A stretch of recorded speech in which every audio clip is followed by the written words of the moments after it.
নমস্কাৰ, সকলোকে স্বাগতম জনাইছোঁ আমাৰ ইউটিউব চেনেলটোলৈ। বন্ধুসকল, আজিৰ ভিডিঅ'ৰ প্ৰথম প্ৰশ্নটি হৈছে which company has change its parent company corporate name to Meta. অৰ্থাৎ কোনটো কোম্পানীয়ে নিজৰ মূল কৰ্পৰেট কোম্পানীৰ নাম মেটালৈ সলনি কৰিছে? উত্তৰ ফেচবুকে। Next question, when international nurse day celebrated? অৰ্থাৎ আন্তঃৰাষ্ট্ৰীয় ধাত্ৰী দিৱস কেতিয়া পালন কৰা হয়?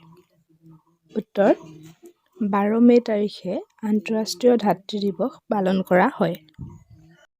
Question number 3, which book receive Booker Prize 2022 for Indian language Hindi? অৰ্থাৎ হিন্দী ভাষাত ৰচিত কোনখন গ্ৰন্থই বুকাৰ বঁটা লাভ কৰিছে? উত্তৰ ৰেড সমাধি গ্ৰন্থখনে হিন্দী ভাষাত ৰচিত বুকাৰ বঁটা লাভ কৰিছে। নেক্সট কুৱেশ্যন, হু ট্ৰান্সলেট ৰেড সমাধি টু ইংলিছ? অৰ্থাৎ 4 নম্বৰ প্ৰশ্নটোত কৈছে যে ৰেড সমাধি ইংৰাজীলৈ কোনে অনুবাদ কৰিছে?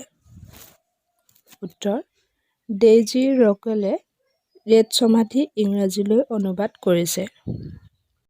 Next question, in which year national games was held in Assam? অৰ্থাৎ কোন চনত অসমত ৰাষ্ট্ৰীয় ক্ৰীড়া অনুষ্ঠিত হৈছিল? উত্তৰ 2007 চনত অসমত ৰাষ্ট্ৰীয় ক্ৰীড়া অনুষ্ঠিত হৈছিল।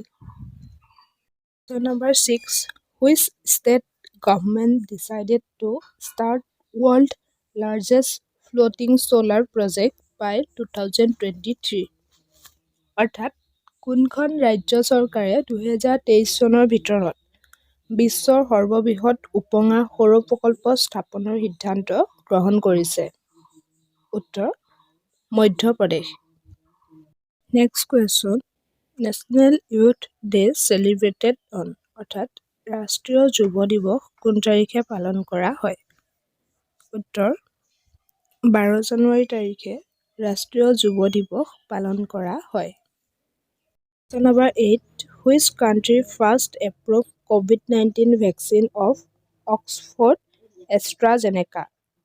অৰ্থাৎ কোনখন দেশে প্ৰথমে COVID-19 ভেকচিন অক্সফৰ্ড এষ্ট্ৰাজেনেকাক ব্যৱহাৰৰ বাবে স্বীকৃতি দিয়ে? উত্তৰ ইংলেণ্ড।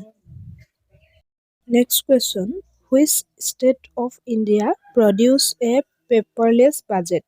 অৰ্থাৎ ভাৰতৰ কোনখন ৰাজ্যই কাগজবিহীন বাজেট উত্থাপন কৰিছে? উত্তৰ ভাৰতৰ উত্তৰ প্ৰদেশে কাগজবিহীন বাজেট উত্থাপন কৰিছে। Question number 10, which country build world fastest super computer frontier? অৰ্থাৎ পৃথিৱীৰ দ্ৰুততম ছুপাৰ কম্পিউটাৰ ফ্ৰণ্টিয়াৰ কোনখন দেশে নিৰ্মাণ কৰিছে? উত্তৰ পৃথিৱীৰ দ্ৰুততম ছুপাৰ কম্পিউটাৰ ফ্ৰণ্টিয়াৰ আমেৰিকা যুক্তৰাষ্ট্ৰই নিৰ্মাণ কৰিছে।